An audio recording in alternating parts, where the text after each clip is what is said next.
Germany was accused of circling Italy like a shark after refusing to ride to the rescue of the world's worst-hit victim of the c.o.r.o.navirus crisis.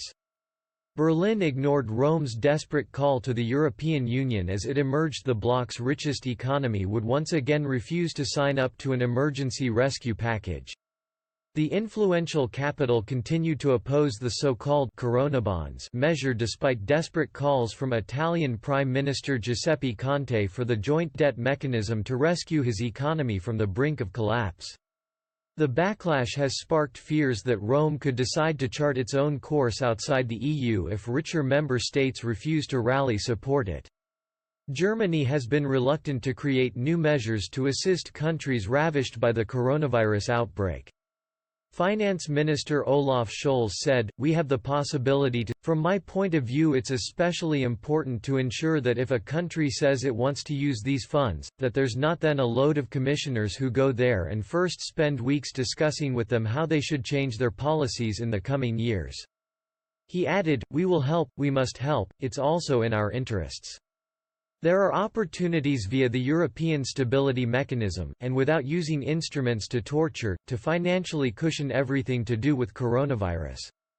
The rejection prompted accusations of rich Western member states not doing enough to aid their poorer southern neighbors. Italian MEP Ignazio Corrao, from the governing Five-Star Movement, said, "Commerzbank, the second biggest German bank, has lately recommended its investors to. This is shameful. The COVID-19 outbreak is affecting all the world and we see sharks in the sea. Italy will not bend and will never accept games already played during the darkest times of our recent European history in Greece.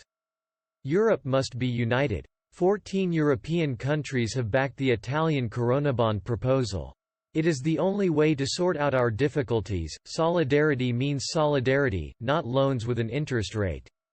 The Netherlands and Germany are isolated and we don't really understand how they can be so stingy in front of a humanitarian crisis. It is time for a new Europe. Both the Netherlands and Germany are in favor of using the bloc's ESM, a €500 billion bailout scheme born out of the last financial crisis, but want to maintain its In order to access the funds, member states must agree to sign up to long-term fiscal rules. Allies of Italy's former Eurosceptic deputy prime minister have said the slap in the face from their colleagues will lead to questions over whether the country should continue with its EU membership. Lega MEP Paolo Borchia said, "The EU has disgracefully let the Italian people down in their hour of need.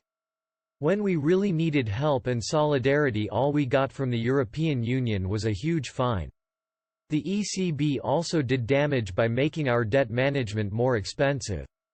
Italians are no longer expecting an EU solidarity that clearly doesn't exist, however, they do expect the EU not to create more obstacles and grant Italy the much-needed flexibility when it comes to the Stability and Growth Pact and the parameters of state aid rules.